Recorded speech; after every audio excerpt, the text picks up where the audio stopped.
The Remastered Collection has 2 sets of games. I will refer to the originals and their extras as Tiberium Dawn. I will refer to Red Alert, Retaliation and all of its extras as Red Alert. This should help to avoid confusion because some of these tips don't apply to each set of games.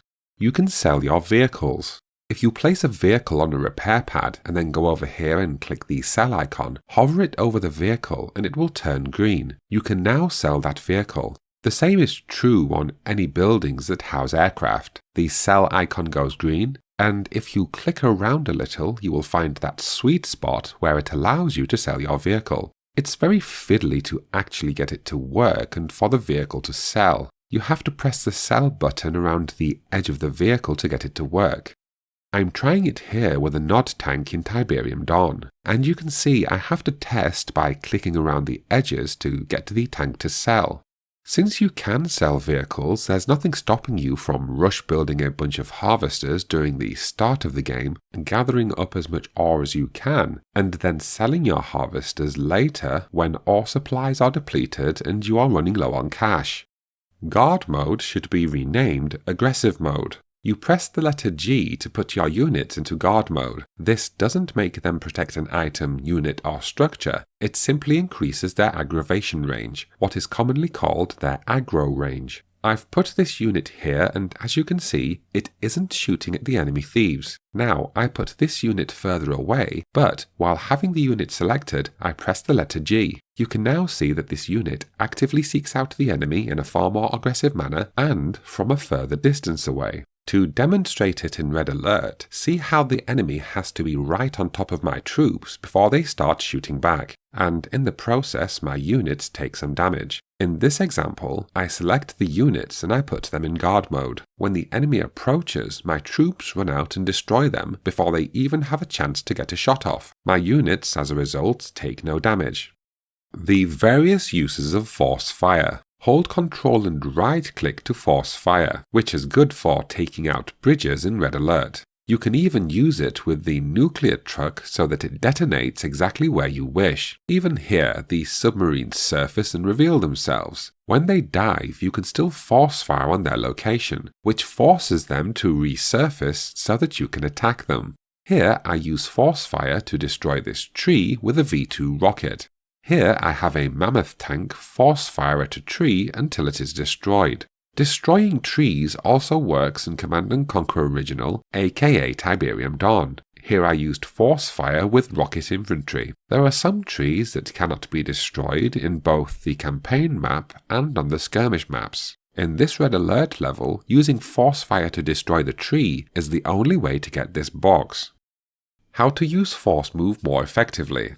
Hold Alt and then right-click to force move. It's good for running over enemies. Especially with your harvester. Enemies have a harder time dodging your vehicles if they are being shot at. This is because they are easier to crush when they are crawling on the floor. Otherwise, in the frantic melee of battle, if you select several of your vehicles and force move them, many of the enemy will be crushed in the confusion. Force move allows you to direct your troop into inhabited areas. For example, see here how I have this troop selected. I want this unit to join this group over here, but when I hover my mouse cursor over it, I can't do it. But if I hold Alt, I can now click to move this unit over here to join these. The scatter command alters enemy attack methods.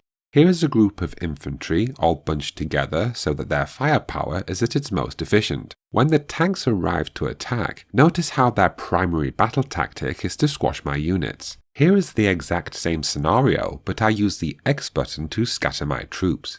Again, their primary aim is to squash my units, but once in the mix, they stop still and they quickly succumb to my overwhelming fire. Having the units scattered actually changed the enemy's attack method.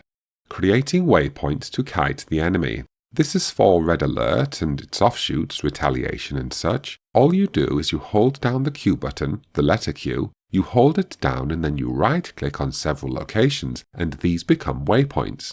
I've highlighted them here in this video to show you where the tank is going to go. This tank follows the waypoints and distracts these two enemies here. My other tanks roll in and destroy them, and notice how little damage the first tank takes. In Red Alert, you can create waypoints by holding the Q button and then right-clicking. Here I am using waypoints to uncover some of the map. I hold the Q button, but I right-click on the minimap. This sends out my vehicle, and you can see on the minimap, the vehicle is following the waypoints and uncovering the map at the same time. Using walls or silos to extend your base. In Tiberium Dawn, you can place defensive structures at critical choke points by extending your walls out over to those areas and then building your structures and defenses. You cannot build off of walls in Red Alert, but silos are fairly inexpensive. Create a line of silos to the area in which you want to build, and then you can install some strategic defenses. You can do a similar thing when it comes to things like the boat or submarine yard. You can extend your base out a little so that you can reach the water. Once your build area is close enough to the shore, the game should allow you to build your submarine or naval construction. Hold Shift to buy 5 at a time.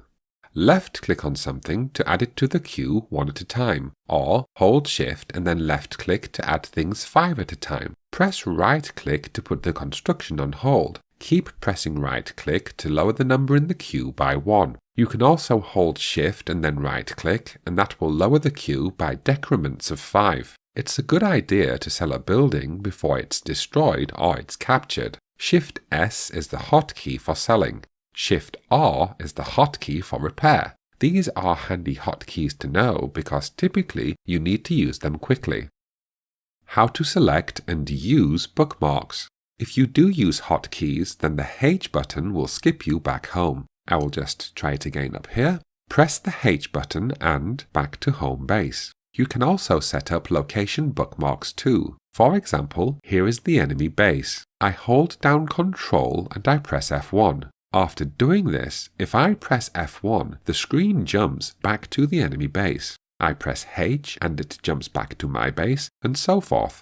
When it comes to selecting units, select a single unit with the left click. Or you can drag a box around them. Or you can double-click a certain unit and all of the other units of that type will be selected within your viewpoint. You can press the letter A to select all of the units in view, except harvesters, or you can hold Shift and press the letter A, and that will select all of the units on the map, again, except for harvesters. Assign groups with the Control button.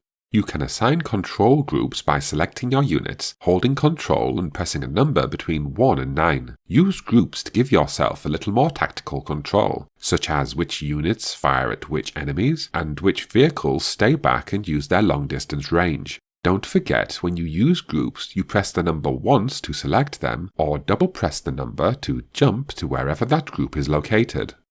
Group your aircraft to create convenient bombing raids. Grouping is especially powerful when you use it to control your aircraft. Here I have them grouped as 1, 2, 3 and 4. You can order massive bombing raids simply by grouping your aircraft like this, going over to the enemy base and using the number keys to order the attacks. Using groups allows you to coordinate overwhelming attacks that can often cripple the enemy base. Have no more than 5 barracks or factories. More barracks, factories, airstrips, etc. means faster production times for vehicles, units and buildings. But this benefit, has diminishing returns. For example, 2 nod barracks will almost halve production times, 3 will speed things up by about 30%, 4 by 15%. Then, as you can see here, there's almost no difference in production times between 5 and 6 nod barracks. Ergo, there's little point in building more than 5 barracks, factories, airstrips, etc. Ore trucks will overfill refineries. In other words, if your refinery is full and you have no ore silos, then the money you would have earned is lost. As with most tips in this video, this is true for both Tiberium Dawn and Red Alert. More than one ore refinery stops trucks from queuing, though this isn't as big of a problem in Red Alert. Just remember that the bigger the operation with more refineries, then the more ore silos you will need to stop wastage from overfilling. Build silos to stop ore wastage, but remember that Command Conquer Remastered is a fast-paced game. Rather than stockpiling ore, maybe it's better that you stockpile tanks. Finding an opening in the enemy's defenses where you can repeatedly sneak in a thief, perhaps to a silo or a refinery, well, it's often a game changer. I got lucky here with this refinery, but quite often it's the silos that are the most, well, typically least protected. Only use engineers tactically. If you are taking buildings, then do it tactically to deny the enemy the use of that building, such as obviously when you take the construction yard. Or do it so that you can build defensive structures immediately so you can cause more havoc and damage. In Red Alert, you can send in 3 or 4 engineers to take over just a single building. Alternatively, you can damage it until its health bar goes red, and then you can take it with just 1 engineer. Selling it afterwards is never worth the money, even if you fully repair the building. Engineers cost $500, and the money you get back from selling a building will never be more than $500. Using engineers in Tiberium Dawn. In Command Conquer Tiberium Dawn, it's a little different. In the original remastered, you only need to have 1 engineer to take over a full building, and if used wisely, you can quickly cripple an enemy base. Also, in Tiberium Dawn, it's worth your while taking over a full ore silo. This is because you get the silo and its contents too. When you take down a refinery, try to capture it when the harvester is unloading its cargo. That way, you get the harvester as well as getting the building. Again, this is only true in Tiberium Dawn. I tried it many times in Red Alert, but the harvester tips its load too quickly. 3 combat elements you should know. The reticle changes slightly when the enemy is out of range. Here you can see the short green lines poking out diagonally. When I get closer, the lines disappear. That means you can take your shot without having to move closer. Stand a mechanic right next to where your harvester enters the ore refinery. Instead of having to keep repairing your harvester on a repair pad, your mechanic does it automatically when the harvester passes. When you are taking on an enemy in the campaign, they will always try to rebuild in the same place. For example, here I destroy their naval yard. Then I park my submarine right where the naval yard used to be. The enemy will no longer try to rebuild while my submarine is parked there. On the same note, as soon as I move my submarine away, the enemy rebuilds its naval base. You can allow the APC to be destroyed. We all know about putting engineers into APCs and having them attack the enemy from within, but you may be better off actually planning to have the APC destroyed. Just park it next to the building you want to take over, allow it to be destroyed, and then run your engineers in for the win. Here, rather than emptying out my APCs, I'm allowing them to be destroyed. Then out pop the units to take on more fire and cause more havoc. Here I took down their construction yard. The units disperse when the APC is destroyed, and yet despite the destruction they come out unharmed. The random infantry units attack the enemy and draw the fire while the engineers sneak into the buildings. Try to distract enemy defenses. You can use units to distract enemy defenses so that your key troops can move in. Here is a nice example where I park an APC next to each of these flame towers. It gives my nuclear truck a clear run at the center of the base so that it can do the most damage. The alternative is to distract enemy defenses with other units, but this can become expensive. It was probably worth it in this case because I was using a nuclear truck. You can slow down the game clock in the options, which allows you to really micromanage your troops. If things are getting tricky, don't forget that you can quick save by holding Ctrl and pressing N, and you can quick load by holding Ctrl and pressing L. Slowing down time in the options is handy for situations like this, when taking the right action at the right time offers up the best outcome. It is okay to look up the puzzle answers. Whether you are playing Command Conquer Remastered, Red Alert, or even Retaliation, if you are super stuck, especially on those missions where you only have a few units, then do feel free to look up the answers online. I don't say this with shame or deference. Some of those missions, especially the timed ones, are incredibly unintuitive. This is because they are born from an age where you were expected to go out and buy the answer in a magazine. For example, this mission here, the Allies in Red Alert Retaliation, it's called Personal War. You have to blow up this bridge at just the right time, at just the right moment. Otherwise, these 2 giant tanks make it almost impossible to complete this mission. Is the use of sandbags an exploit in Tiberium Dawn? In the original Command & Conquer, the enemy AI views walls and sandbags as impenetrable. Some people have found ways to exploit this, but I don't think it's an exploit. For example, here I walled myself into a corner to stop the relentless attacks. But all it really did was buy me some time. I quickly ran out of Tiberium, and I never really had an unfair advantage over the enemy, especially considering the fact that the enemy decided to park its troops and congregate right outside of my base and wait for me to emerge. Tiberium Dawn Army Weaknesses. If you are playing as Nod against the computer, then in-base air defences are pretty useless because enemy aircraft moves too quickly. This is not the case when it comes to playing against humans, as firstly, the air defences may dissuade a human player from aerial attacks, and secondly, they may accidentally send in a helicopter that you can shoot down. If you have a nice nest of defences, you can draw more attacks by placing SAM sites in that area. The enemy has a habit of attacking your most expensive defences. This is also true late game when the enemy is trying to decide which of your structures to attack. It typically attacks your most expensive defences. So I put a nice cluster of expensive defences over here, far away from my base to keep the bombs away. If you are playing as GDI against the computer, then taking down Nod's power plants will often cripple their defences and make them temporarily less aggressive. In this case, even if I prioritise the power stations over the construction yard, it makes this base far less capable of defending itself. This is also true in Red Alert. Taking down these power stations here not only cripples this base, but all of the other bases, their production and their defences. When attacking a GDI SAM site, it takes more damage if you draw it out. For example, here, the ion charge didn't even destroy it. Yet here I have the aircraft fly nearby, and before it can shoot, I can destroy it with one burst with the ion charge. Just to push the point, here you can see the infantry are taking down the SAM site's health very slowly. However, when it opens up to shoot the helicopter, the SAM site's health goes down a lot more quickly.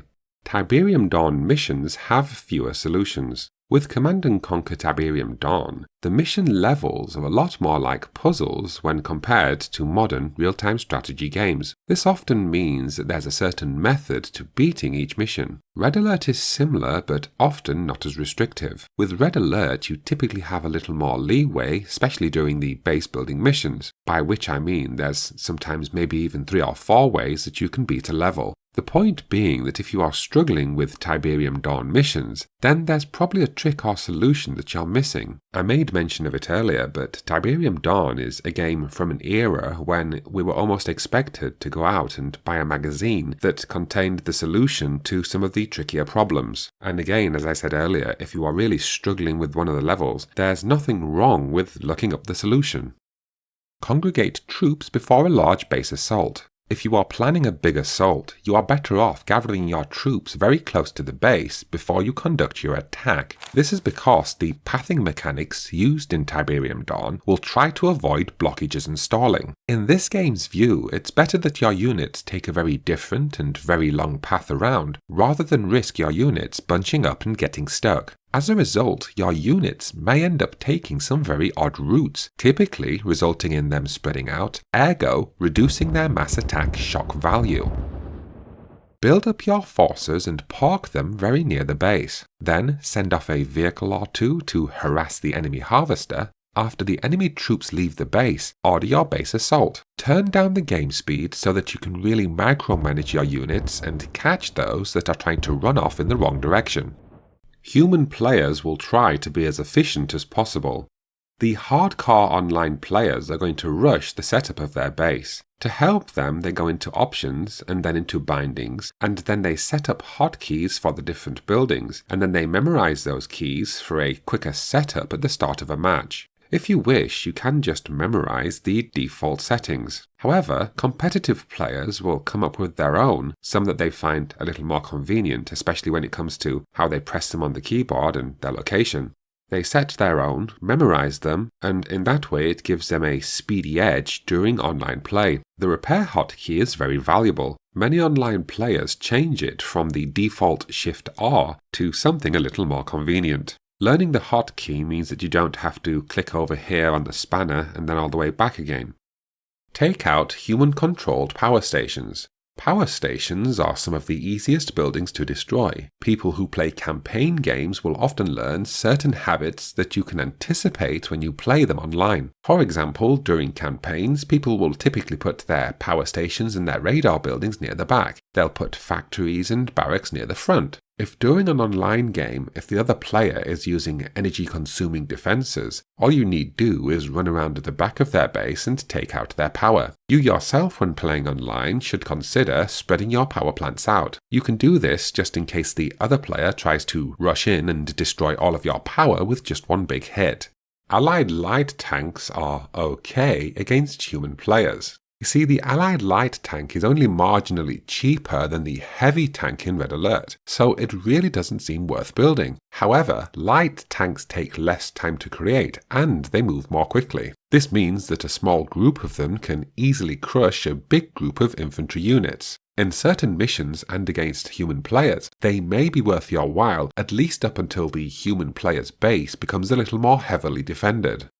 Human vehicles will not auto-squash enemy infantry. When a computer-controlled harvester is attacked, it will automatically try to run down any of the infantry units. The same is true when a computer-controlled tank is attacked, especially if the infantry units are standing fairly close or they are standing in a group. Human-controlled units do not do this automatically. A human controller may decide to use the force move function, but that's assuming that the human player is even looking in your direction as you make your attack.